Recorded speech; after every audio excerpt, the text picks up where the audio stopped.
Hello, faithful believers, family, and friends. It's good to be back with you again today as we come to share and to celebrate God's Word.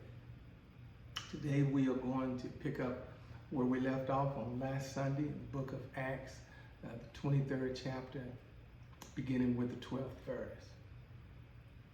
And it reads, "When it was day, the Jews formed a conspiracy and bound themselves under a curse, neither to eat nor to drink until they had killed Paul. There were more than 40 who had formed this plot.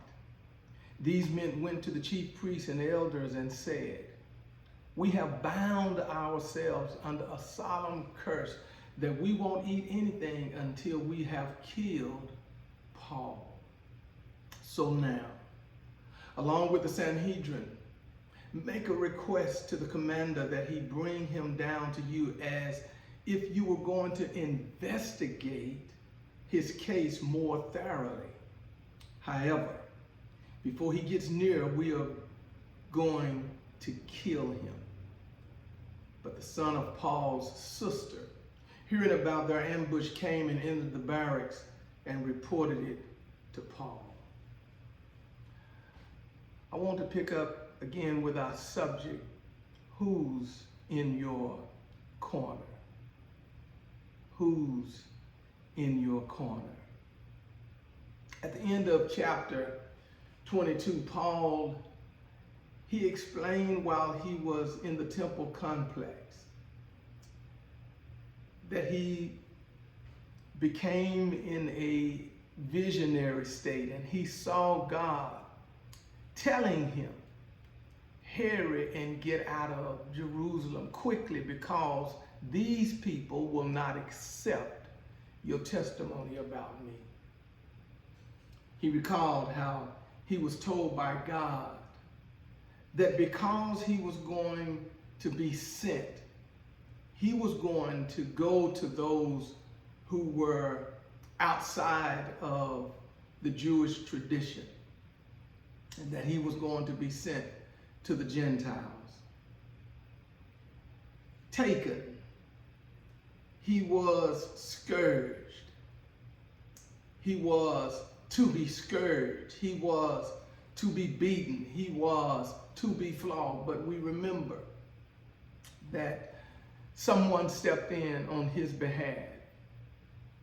He was taken to the Sanhedrin to defend his cause for speaking out on behalf of Christ, but his message, the message that he was presenting, was met with contempt. And this is where we find ourselves this morning. This man, Paul, being told by God that he would be a minister, a preacher, a help to the Gentiles, to bring them into fellowship. This man, Paul, who was about to be flogged. This man, Paul, who is a Roman citizen, a child of God, is met with even more contempt. These Jews have gone from wanting Paul flogged and beaten in public to wanting him executed in private.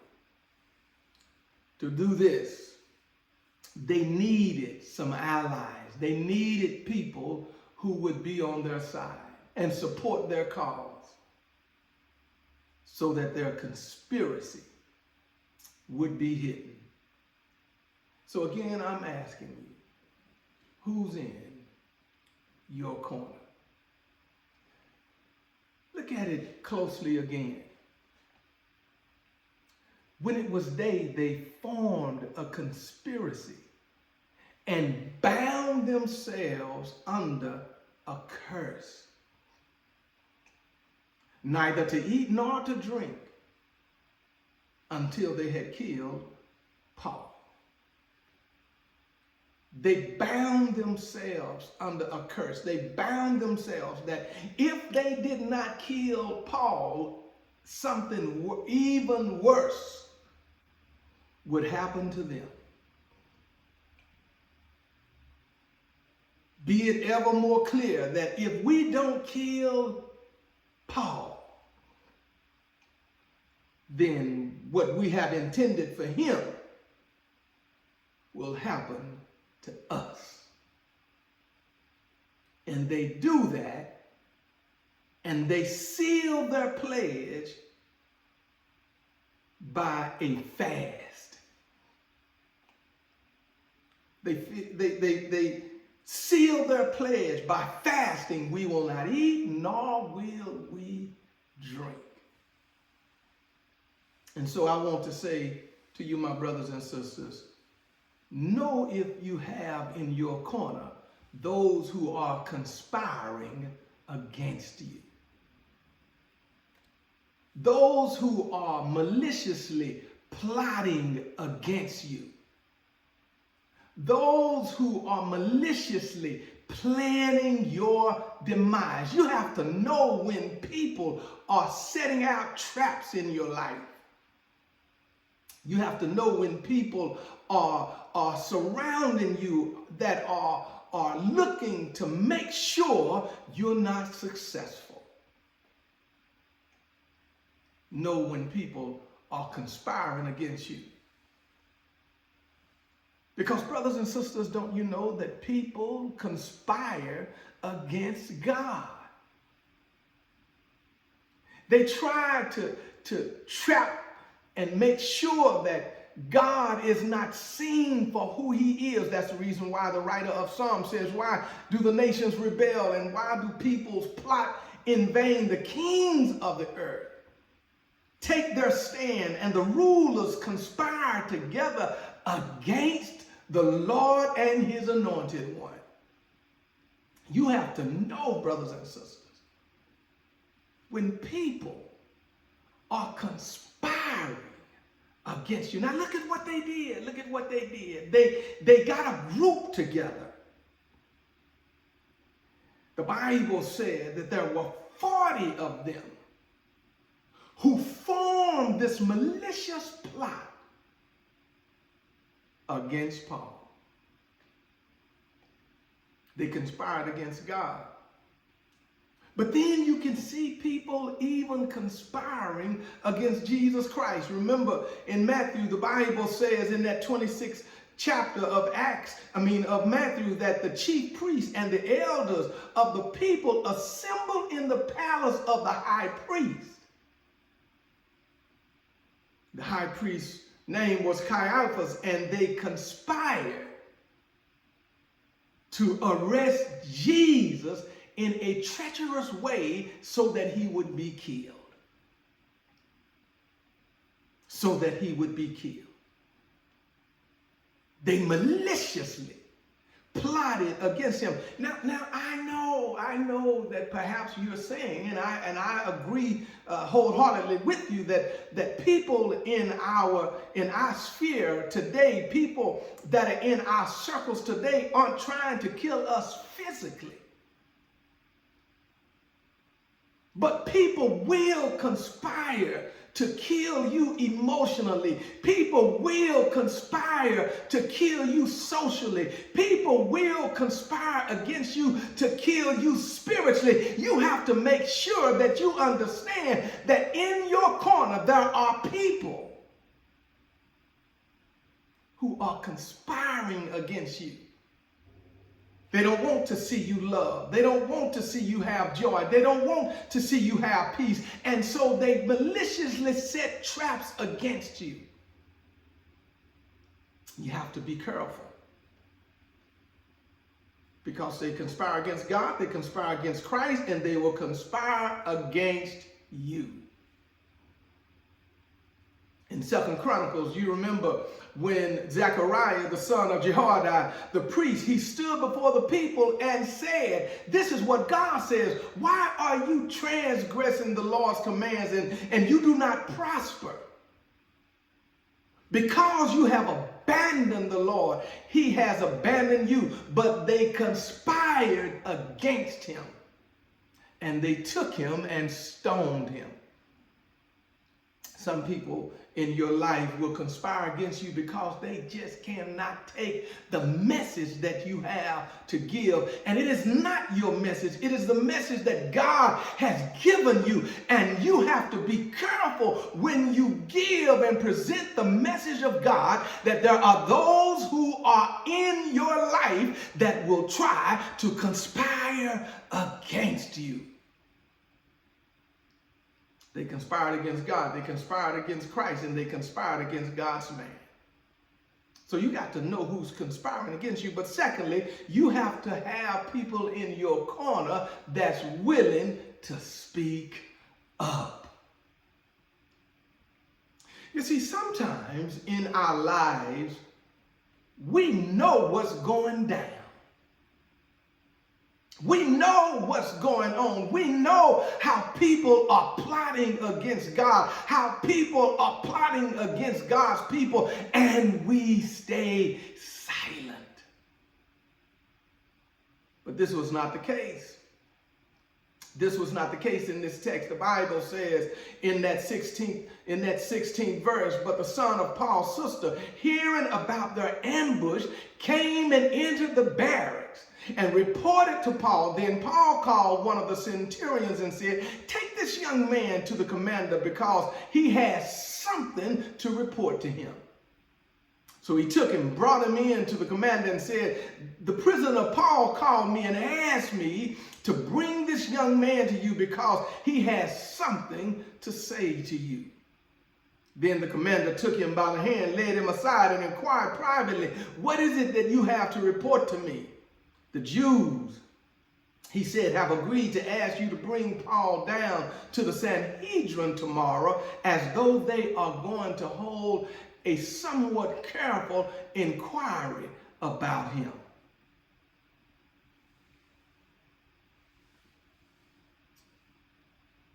You have to be willing to speak up. You have to be willing to speak up. Now what was he speaking up about? Well, he was speaking up to let the commander know that they were trying to ambush Paul. They were trying to ambush. He was able to speak up because he heard about their ambush. He wanted to make sure that the commander knew that they were going to conceal themselves and that they were going to proceed secretly. That really they didn't want anyone to really know what they were doing. Commander, they really don't want you to know what they're doing. And they're going to ambush him. They're going to move stealthily. They're going to move secretly. And while waiting for the appropriate time, they're going to attack him. And sometimes, brothers and sisters, there are people in our way and in our life that they are waiting secretly. They are planning. They are plotting. Just waiting for the right moment to ambush, to catch you off guard, to ambush. He understood that they wanted to ambush Paul. And he wanted the commander to know, don't listen to them. He understood that not only did they want to ambush Paul, but they also wanted to kill him. And when you listen intently to those who are conspiring, they will give you their hand. They will tip their hand. They will show their card. They will let you know exactly how they are going to do it. Well, he said that they were going to prepare. They were going to be in a state of readiness, that they were going to wait. They were going to make sure that everything lined up. They were going to be prepared. They were going to wait. They were going to remain in the same place. They were not going to move as Paul is making his way to the Sanhedrin. They were going to be prepared and they were going to wait. And finally, they were going to kill him. What has Paul done? Even the commander agrees that Paul has done nothing that would warrant his execution. That Paul had done nothing that would warrant his murder, his annihilation. Paul had done absolutely nothing. But when you have people that are conspiring against you, they don't necessarily have to have a just cause. But you have to be willing to have and hope and pray that there are people in your corner that will stand and say that I am going to stand on the side of God and on the side of what is holy and on the side of what is right. They're trying to ambush you. They're preparing and waiting to kill you. They want to get rid of you, Paul. They want you out of the way, Paul. They're tired of your message, Paul. They're tired of your preaching, Paul. They're tired of your teaching, Paul. They want to ambush you. They have prepared. They are waiting to kill you. And don't ever get it wrong, brothers and sisters. There are people in your life right now that are conspiring against you. They don't want to see you successful. They don't want to see you with a loving home. They don't want to see you with wonderful, loving children. They don't want to see you with a loving husband, a loving wife. They don't want to see you with a prosperous job, and they are conspiring against you. Even the man of God, there are those who look at the man of God and conspire even against God's anointed.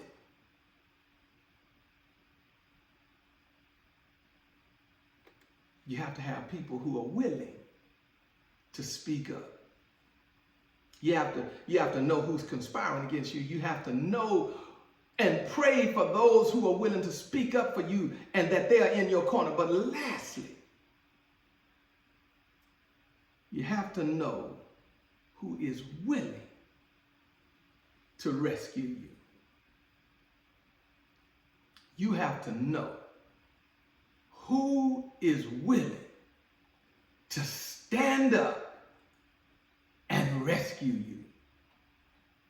My brothers and sisters, we are in a time and in a place where we need somebody that is willing to stand and rescue us.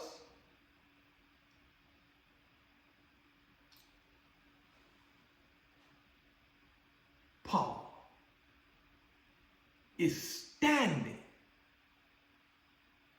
on the brink of trouble. He is standing on the brink of disaster. He is standing on the brink of total annihilation. And look at what happens. Someone stands up for him. Someone stands up for what his cause is. Someone stands up to make sure that he is on his way to a better and a brighter place.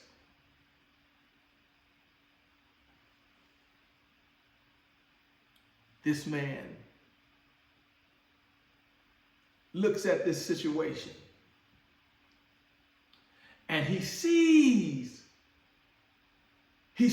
Paul, and he recognizes that Paul has done absolutely nothing wrong. And so what does he do? What does this commander do? He gets a garrison together. He gets men together to rescue to rescue Paul. He wanted to rescue him from the danger that he was getting ready to undergo. He wanted to rescue him from the problems that he was getting ready to witness. He wanted to rescue him from the danger. Because all around us, brothers and sisters, day and night, Satan has people that are conspiring against us. Every day, night and day, Satan has people that are earmarked to bring us down. And so we need people that are willing to rescue us from the danger that lies ahead. Paul said this to Timothy, but the Lord stood with me and strengthened me so that the proclamation might be fully made through me and all the Gentiles might hear. So I rescued, and I have been rescued from the lion's mouth. Sometimes, brothers and sisters, we just need someone that can rescue us. Someone that is willing to rally around us. Rally around you. He took Paul, took 40 men and surrounded Paul and took him to the governor. He said, there are some people that are trying to kill this man, but I've not found anything wrong in his life. I have not found anything that would warrant this type of plot. You got to have people in your life that are willing to rescue you from danger, but you have to have people in your life that's willing to rescue you from trouble. Because there are times in our lives that we will undergo times of trouble, times of crisis, times of despair. And we need someone who is willing to stand with us instead of fighting against us. It could have been easy for the commander to dismiss Paul's nephew. It would have been easy for him to say, get out of here. You shouldn't even be in this space, in this. You don't have the authority to even come before me. So move. Get out. I don't want to hear what you have to say. But the commander, he was smart. He tells this young man, don't speak a word to anyone about what you have told me. In other words, don't trust anybody. And I know, brothers and sisters, sometimes that's hard to understand, that there are just some people in life you just cannot trust. And this commander was wise enough. This information that you've given me, this is a life or death situation. So if you tell the wrong person, they might tip them off. They might make another plan. So don't say anything. Because I'm trying to keep Paul out of trouble. But not only am I trying to keep Paul out of trouble, I'm trying to keep you out of trouble.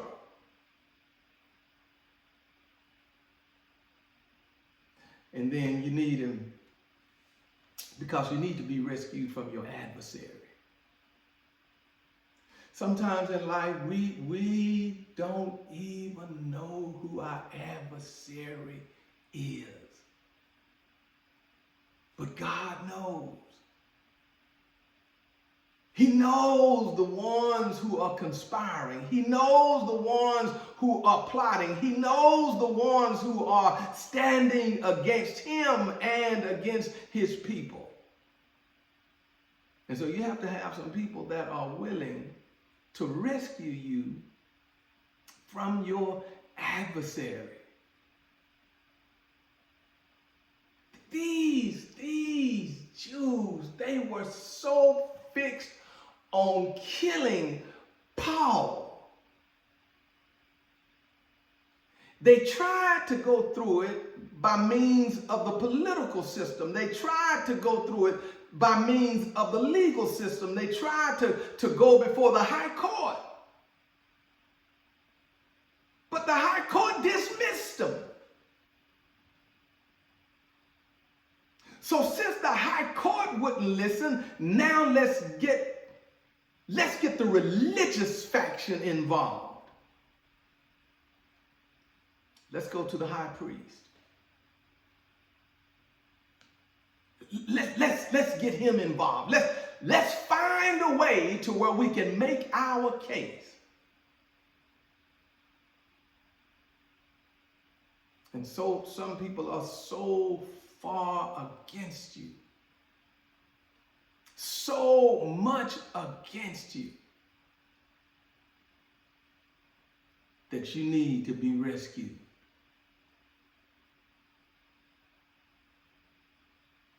Jesus had those who were against him. He had those who were fighting against him.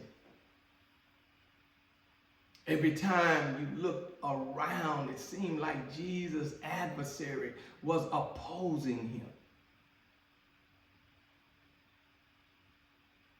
Even to the end of death, they opposed him. In your life, you will have people who will be against you. They may be in your family. They may be on your job. They may be in your community. And yes, they may even be in your church. But just know that God, He will always send someone to speak up for you and someone who is willing to rescue you. So my prayer today is for you that you will have peace and know that you have the right people in your corner. I pray that your hearts have been changed, your minds have been renewed, and your souls have been revived. May God bless you, and may He keep you, is my